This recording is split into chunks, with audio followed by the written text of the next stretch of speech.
PSC positive പോയിന്റിൻ്റെ പുതിയൊരു വീഡിയോയിലേക്ക് എല്ലാവർക്കും സ്വാഗതം. ഇന്നത്തെ ക്ലാസ്സിൽ നമ്മൾ പഠിക്കാൻ പോകുന്നത് കോപ്പറേറ്റീവ് ലോയിൽ നിന്നും 7ാമത്തെ ചാപ്റ്ററായ properties and funds of cooperative societies ആണ്. 1 മുതൽ 6 വരെയുള്ള ചാപ്റ്റേഴ്സ് നമ്മൾ ഓൾറെഡി പഠിച്ചു കഴിഞ്ഞു. 7ാമത്തെ ചാപ്റ്ററായ properties and funds of cooperative societies ആണ് പഠിക്കുന്നത്. സെക്ഷൻ 55 മുതൽ 62 വരെയും റൂൾ 53 മുതൽ 63 വരെയുമാണ് ഈ ഒരു ചാപ്റ്ററിൽ വരുന്നത്. വീഡിയോയിലേക്ക് പോകുന്നതിന് മുൻപേ ചാനൽ ആദ്യമായി കാണുന്നവരാണെങ്കിൽ ഒന്ന് സബ്സ്ക്രൈബ് ചെയ്യുക. വീഡിയോയെക്കുറിച്ചുള്ള അഭിപ്രായങ്ങളും നിർദ്ദേശങ്ങളും കമൻറ്റ് ചെയ്യുക. സെക്ഷൻ 55 പറയുന്നത് funds not to be divided. No part of the funds other than the net profit of a society shall be distributed among its members by way of bonus or dividend. Bonus ആയിട്ടോ dividend ആയിട്ടോ net profit അല്ലാതെ മറ്റൊരു ഫണ്ടും divide ചെയ്ത് കൊടുക്കാൻ പാടില്ല എന്നാണ് പറയുന്നത്. റൂൾ 2 സബ് റൂൾ ജിയിലാണ് നെറ്റ് പ്രോഫിറ്റിനെ ഡിഫൈൻ ചെയ്തിരിക്കുന്നത്. നെറ്റ് ലോസിനെ ഡിഫൈൻ ചെയ്തിരിക്കുന്നത് റൂൾ 2 സബ് റൂൾ ജി എയിലാണ്. നെറ്റ് പ്രോഫിറ്റ് സർട്ടിഫൈ ചെയ്യുന്ന ആരാണ്? അത് DCA ആണ്. ഒരു സൊസൈറ്റിയുടെ നെറ്റ് പ്രോഫിറ്റ് സർട്ടിഫൈ ചെയ്യുന്നത് DCA. നെറ്റ് പ്രോഫിറ്റ് അല്ലാതെ മറ്റൊരു ഫണ്ടും മെമ്പേഴ്സിൻ്റെ ഇടയിൽ ഡിവൈഡ് ചെയ്യാൻ പാടില്ല എന്നാണ് സെക്ഷൻ 55 പറയുന്നത്. Section 56 disposal of net profit. The net profit distribution of a cooperative society is made according to the provisions of bylaw. ബൈലോയിൽ പറഞ്ഞിരിക്കുന്ന പ്രകാരമായിരിക്കണം നെറ്റ് പ്രോഫിറ്റ് ഡിസ്ട്രിബ്യൂട്ട് ചെയ്യുന്നത്. സെക്ഷൻ 56 1A പറയുന്നു not less than 15% of the net profit to reserve fund.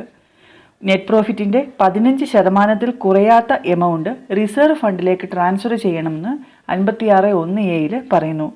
56 1B not exceeding 5% to cooperative education fund.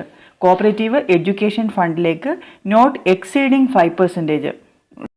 Net പ്രോഫിറ്റിൻ്റെ 5% കൂടാത്ത amount cooperative education ഫണ്ടിലേക്കും 10% member relief ഫണ്ടിലേക്കും contribute ചെയ്യണം. 56 1 പ്രകാരമുള്ള statutory reserve fund, cooperative education fund, member relief fund ഇവയാണ്. Balance വരുന്ന net പ്രോഫിറ്റിൻ്റെ distribution പറയുന്നത് 56 2 അത് dividend not exceeding 25% of the paid up share capital. Dividend എത്രയായിരിക്കണം? 25%. 25% കൂടരുത്. Bonus as per bylaw. Agricultural credit stabilization fund 7%. Donation for charitable purpose 10%. ഇങ്ങനെയൊക്കെയാണ് net profit distribute ചെയ്യേണ്ടത്. അപ്പോൾ സെക്ഷൻ 56 പറയുന്നത് disposal of net profit. Section 57 investment of funds. ഒരു സൊസൈറ്റിയുടെ fund എവിടെയാണ് invest ചെയ്യേണ്ടത് എന്ന് പറയുന്നത് section 57 a society may invest or deposit its fund in government savings bank. Government savings ബാങ്കിൽ ഇൻവെസ്റ്റ് ചെയ്യാം. In any of the securities specified in section 20 of the Indian trust act 1882. 1882 Indian trust ആക്ടിൻ്റെ 20ാമത്തെ സെക്ഷനിൽ പറഞ്ഞിരിക്കുന്ന സെക്യൂരിറ്റിയിൽ invest ചെയ്യാം. In the shares or securities of any other society approved by the registrar, in any bank approved by the registrar or in any other prescribed manner. സൊസൈറ്റിയുടെ fund invest ചെയ്യുന്നത് എവിടെയാണെന്ന് ചോദിച്ചാൽ in government saving bank, in any of the securities specified in section 20 of the Indian trust act, in the shares or securities of any other society approved by the registrar, in any bank approved by the registrar, in any other prescribed manner. ഇതാണ് section 57. 57 57A, 57B, 57C, 57D 4 പ്രധാനപ്പെട്ട പാർട്ടുകൾ വരുന്നുണ്ട്. 4ഉം important ആണ്. Section 57A cooperative development and welfare ഫണ്ടാണ്. Section 57A cooperative development and welfare fund. The government may, by notification in the Gazette, frame a scheme to be called the Cooperative Development and Welfare Scheme for the establishment of fund called Cooperative Development and Welfare Fund. ഒരു സഹകരണ സംഘത്തിന് എന്തെങ്കിലും loss സംഭവിക്കുമ്പോൾ ആ സംഘത്തിൻ്റെ നല്ല നടത്തിപ്പിനെ സഹായിക്കുന്നതിന് വേണ്ടി കൊടുക്കുന്ന ഫണ്ടാണ് development and cooperative development and welfare fund. ഈ ഫണ്ട് മെയിൻറ്റെയിൻ ചെയ്യുന്നത് ഒരു ബോർഡാണ്, cooperative development and welfare fund board. ഈ ബോർഡ് നിലവിൽ വന്നത് 2000 കോൺസ്റ്റിറ്റ്യൂട്ട് ചെയ്തത് government. Cooperative development and welfare fund board constituted by government in 2000. ഈ ബോർഡിൻ്റെ ഹെഡ് ക്വാർട്ടേഴ്സ് തിരുവനന്തപുരത്താണ്. ചെയർമാൻ സഹകരണ മന്ത്രിയാണ്. Chairman minister of corporation. Secretary joint registrar. Cooperative development and welfare fund ബോർഡിൻ്റെ ചെയർമാൻ സഹകരണ മന്ത്രിയാണ്. Secretary joint registrar. അടുത്തത് സെക്ഷൻ 57B ആണ്, deposit guarantee scheme. The government may, by notification in the Gazette, frame a scheme to be called the Deposit Guarantee Scheme. A society may contribute to the Deposit Guarantee Scheme at such rate as may be provided in the said scheme. ഡെപ്പോസിറ്റിന് guarantee കൊടുക്കുന്ന ഒരു സ്കീമാണ് deposit guarantee scheme. ഇത് section 57B പ്രകാരമാണ് constitute ചെയ്തിരിക്കുന്നത്. Deposit സ്വീകരിക്കുന്ന ഏതൊരു സൊസൈറ്റിയും ഡെപ്പോസിറ്റ് ഗ്യാരണ്ടി സ്കീമിലേക്ക് ടോട്ടൽ ഡെപ്പോസിറ്റിൻ്റെ ഒരു നിശ്ചിത ശതമാനം നിർബന്ധമായും കോൺട്രിബ്യൂട്ട് ചെയ്യണം. അത് ഓരോ 100 രൂപയ്ക്കും 10 പൈസ തോതിലാണ്. ഡെപ്പോസിറ്റിൻ്റെ ഓരോ 100 രൂപയ്ക്കും 10 പൈസ തോതിലാണ് ഡെപ്പോസിറ്റ് ഗ്യാരണ്ടി സ്കീമിലേക്ക് കോൺട്രിബ്യൂട്ട് ചെയ്യേണ്ടത്. ഡെപ്പോസിറ്റ് ഗ്യാരണ്ടി സ്കീം എസ്റ്റാബ്ലിഷ് ചെയ്തത് 2012 ഈ സ്കീമിൻ്റെ secretary joint registrar. Cooperative development and വെൽഫെയർ ഫണ്ടിൻ്റെയും ഡെപ്പോസിറ്റ് ഗ്യാരണ്ടി സ്കീമിൻ്റെയും സെക്രട്ടറി ജോയിൻ്റ് രജിസ്ട്രാറാണ്. ഡെപ്പോസിറ്റ് സ്വീകരിക്കുന്ന സൊസൈറ്റികൾ ഡെപ്പോസിറ്റ് ഗ്യാരണ്ടി സ്കീമിലേക്ക് കോൺട്രിബ്യൂട്ട് ചെയ്യുന്നതിൽ വീഴ്ച വരുത്തിയാൽ 5000 രൂപ വരെ അവർക്ക് പെനാൽറ്റി വരാം. ആ ഒരു സൊസൈറ്റിക്ക് പെനാൽറ്റി വരാം. സെക്ഷൻ 57Bയിൽ പറഞ്ഞത് ഡെപ്പോസിറ്റ് ഗ്യാരണ്ടി സ്കീം. അടുത്തത് സെക്ഷൻ 57C ആണ്, consortium lending scheme. The government may, by notification in the Gazette, frame a scheme to be called Consortium Lending Scheme for the purpose of providing loans for infrastructure development to societies, local authorities or similar institution on government guarantee. അതായത് സാമ്പത്തികമായിട്ട് നല്ല അടിത്തറയുള്ള 2 അതിലധികമോ സ്ഥാപനങ്ങൾ ചേർന്ന് മറ്റ് സൊസൈറ്റികളുടെ ഡെവലപ്മെൻറ്റിന് വേണ്ടിയിട്ട്, infrastructure ഫെസിലിറ്റീസിൻ്റെ എല്ലാം ഡെവലപ്മെൻറ്റിന് വേണ്ടിയിട്ട് ഫണ്ട് കൊടുക്കുന്നു. ഈ ഫണ്ടിന് ഗ്യാരണ്ടി കൊടുക്കുന്നത് ഗവൺമെൻറ്റാണ്. ഇതാണ് സെക്ഷൻ 57Cയിൽ പറയുന്ന consortium lending scheme. 57D cooperative risk fund scheme. Cooperative risk fund സ്കീമിനെ കുറിച്ച് പറയുന്ന section 57D. The government may, by notification in the Gazette, frame a scheme to be called the Cooperative Risk Fund Scheme for the establishment of a fund for meeting the loan liability of those members who have availed loans from the cooperative societies and died within the repayment period of such loans. ഒരു society മെമ്പേഴ്സിന് loan കൊടുക്കുമ്പോൾ അതിന് protection കൊടുക്കുന്ന ഒരു സ്കീമാണ് cooperative risk fund scheme. ഒരു സഹകരണ സംഘത്തിൽ നിന്നും ലോൺ എടുക്കുന്ന മെമ്പർ ലോൺ എമൗണ്ടിൻ്റെ 0.5% അല്ലെങ്കിൽ 100 രൂപയ്ക്ക് 50 പൈസ തോതിൽ റിസ്ക് ഫണ്ട് സ്കീമിലേക്ക് അടയ്ക്കണം. ലോൺ എടുത്ത വ്യക്തി മരണപ്പെട്ടു പോയാൽ 2 ലക്ഷം രൂപ വരെയും അല്ലെങ്കിൽ മാരക രോഗം പിടിപെട്ട് തിരിച്ചടയ്ക്കാൻ പറ്റാത്ത ഒരവസ്ഥ വന്നാൽ 1 ലക്ഷം രൂപ വരെയും ഈ കോപ്പറേറ്റീവ് റിസ്ക് ഫണ്ട് സ്കീമിൽ നിന്ന് സൊസൈറ്റിക്ക് സഹായം ലഭിക്കും.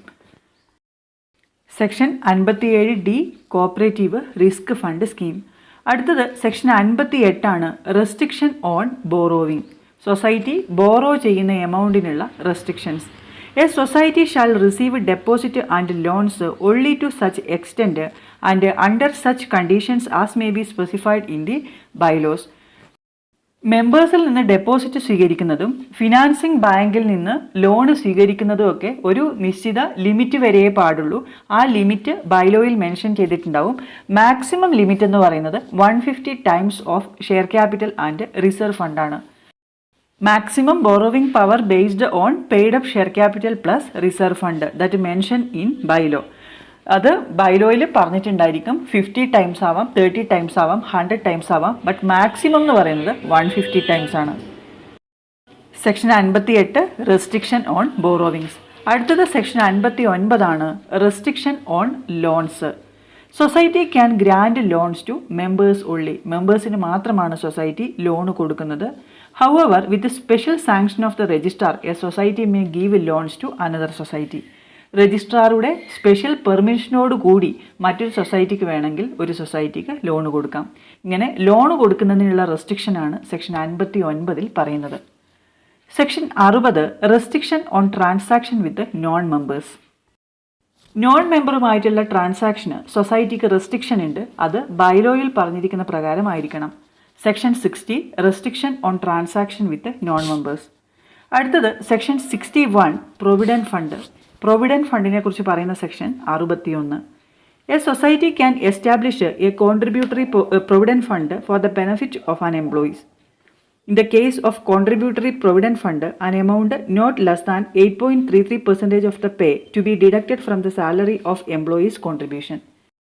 എംപ്ലോയീസിൻ്റെ സാലറിയിൽ നിന്ന് മിനിമം 8.33% പ്രൊവിഡൻറ്റ് ഫണ്ടിലേക്ക് കോൺട്രിബ്യൂട്ട് ചെയ്യണം.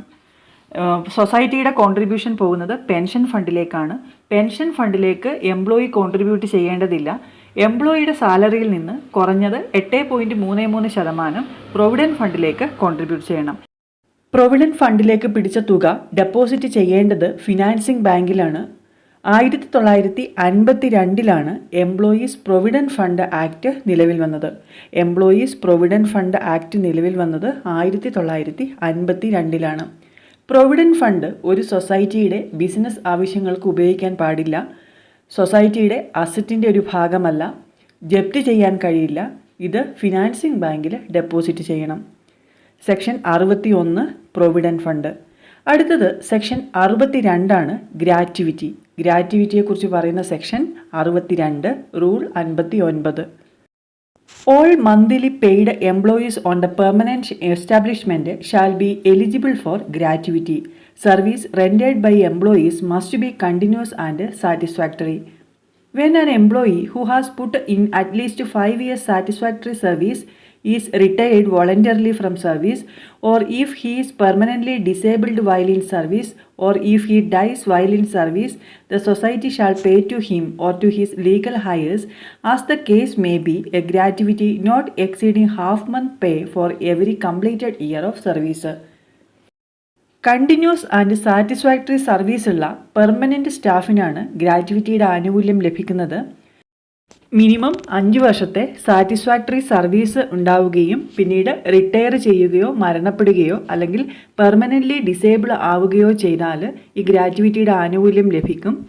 ഗ്രാറ്റുവിറ്റി എന്ന് പറയുന്നത് ഓരോ കംപ്ലീറ്റഡ് ഇയറിനും ഹാഫ് മന്ത് സാലറിയാണ് കോൺട്രിബ്യൂട്ട് ചെയ്യുന്നത്. എന്നാൽ ഇത് ടോട്ടൽ 15 മാസത്തെ ശമ്പളത്തിൽ കൂടാൻ പാടില്ല. provided that in no case shall the gratuity exceed 15 months pay. Gratuity shall not exceed 15 months salary. Employees Gratuity Act നിലവിൽ വന്നത്, പേയ്മെൻറ്റ് ഓഫ് ഗ്രാറ്റുവിറ്റി ആക്ട് നിലവിൽ വന്ന വർഷം 1972. നമ്മൾ നേരത്തെ പറഞ്ഞു employees provident fund act 1952 payment of gratuity act 1972 നിലവിൽ വന്നത്. 55 മുതൽ 62 വരെയുള്ള സെക്ഷൻസ് നമ്മൾ പഠിച്ചു കഴിഞ്ഞു. ഇനി properties and funds of societies എന്ന ഭാഗത്ത് വരുന്ന റൂൾസ് നോക്കാം. 53 മുതൽ 63 വരെയുള്ള റൂൾസാണ് ഇതിൽ വരുന്നത്. ഇതിൽ rule 53 constitution of cooperative education fund. Cooperative education ഫണ്ടിൻ്റെ കോൺസ്റ്റിറ്റ്യൂഷനെ കുറിച്ച് പറയുന്നത് rule 53 cooperative education fund not exceeding 5%, 5% കൂടാത്ത ഒരു എമൗണ്ട് കോപ്പറേറ്റീവ് എഡ്യൂക്കേഷൻ ഫണ്ടിലേക്ക് ട്രാൻസ്ഫർ ചെയ്യണം. അത് ഓഡിറ്റ് റിപ്പോർട്ട് കിട്ടി 2 മാസത്തിനുള്ളിൽ കൊടുക്കണം. അല്ലെങ്കിൽ ചീഫ് എക്സിക്യൂട്ടീവ് 8% പലിശ കൊടുക്കേണ്ടി വരും. കോപ്പറേറ്റീവ് എഡ്യൂക്കേഷൻ ഫണ്ടിൻ്റെ കസ്റ്റോഡിയൻ ആരാണെന്ന് ചോദിച്ചാൽ അത് കേരള സ്റ്റേറ്റ് കോപ്പറേറ്റീവ് യൂണിയനാണ്. Cooperative education fund shall be maintained and administered by Kerala state cooperative union. Minimum cooperative education fund 2000 രൂപ, മാക്സിമം 60,000 രൂപ. കോപ്പറേറ്റീവ് എഡ്യൂക്കേഷൻ ഫണ്ടിൻ്റെ അഡ്മിനിസ്ട്രേഷന് വേണ്ടിയിട്ട് ഒരു കമ്മിറ്റി കോൺസ്റ്റിറ്റ്യൂട്ട് ചെയ്തിട്ടുണ്ട്. അതിലെ അംഗങ്ങളുടെ എണ്ണം നോട്ട് മോർ ദാൻ 5 ആണ്. ഇതെപ്പോഴും ചോദിക്കുന്നതാണ്. Committee constituted by the government for the administration of cooperative education fund consist of not more than 5 members. Rule 53 constitution of cooperative education fund. Rule 53A constitution of cooperative member relief fund. Cooperative member relief ഫണ്ടിനെ കുറിച്ച് പറയുന്ന rule 53A. Net പ്രോഫിറ്റിൻ്റെ 10% cooperative member relief ഫണ്ടിലേക്ക് contribute ചെയ്യേണ്ടത്. Member relief ഫണ്ടിൻ്റെ custodian രജിസ്ട്രാറാണ്. Cooperative education ഫണ്ടിൻ്റെ custodian state cooperative union. Member relief ഫണ്ടിൻ്റെ കസ്റ്റോഡിയൻ രജിസ്ട്രാറാണ്. Maximum amount of member relief fund എന്ന് പറയുന്നത് 1,00,000 രൂപയാണ്. Maximum amount of member relief fund, member relief ഫണ്ടിലേക്ക് കോൺട്രിബ്യൂട്ട് ചെയ്യേണ്ട മാക്സിമം എമൗണ്ട് 1,00,000 രൂപയും മാക്സിമം എമൗണ്ട് ഓഫ് അസിസ്റ്റൻസ് കിട്ടാവുന്ന മാക്സിമം എമൗണ്ട് 50,000 രൂപയാണ്. ഇതൊരു പ്രീവിയസ് ക്വസ്റ്റ്യൻ ആണ്. Maximum amount of assistance from member relief fund 50,000. Cooperative education ഫണ്ടിൻ്റെ കേസിൽ പറഞ്ഞ പോലെ തന്നെ മെമ്പർ റിലീഫ് ഫണ്ടിൻ്റെയും അഡ്മിനിസ്ട്രേഷന് വേണ്ടിയിട്ട് ഒരു കമ്മിറ്റി ഉണ്ട്. ആ കമ്മിറ്റിയിലെ അംഗങ്ങളുടെ എണ്ണം എന്ന് പറയുന്നത് 3 minister of corporation, secretary to government, registrar of the cooperative societies. ഇവർ 3 പേരുമാണ് ഈ കമ്മിറ്റിയിലുള്ളത്.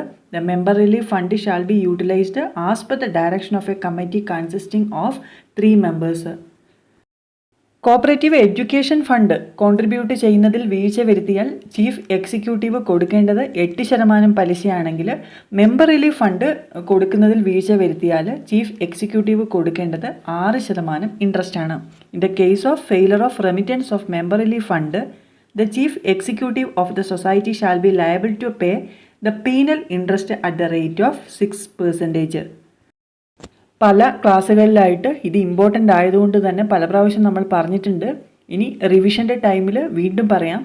റൂൾ 53A പറയുന്നത് constitution of cooperative member relief fund.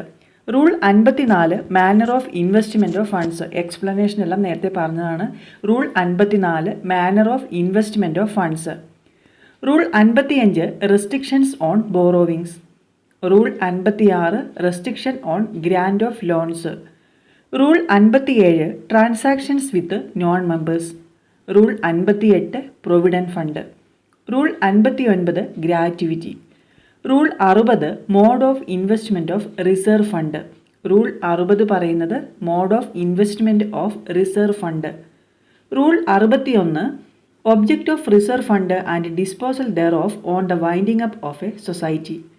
Rule 62 writing off bad debts and losses. Rule 63 maintenance of fluid resources by societies.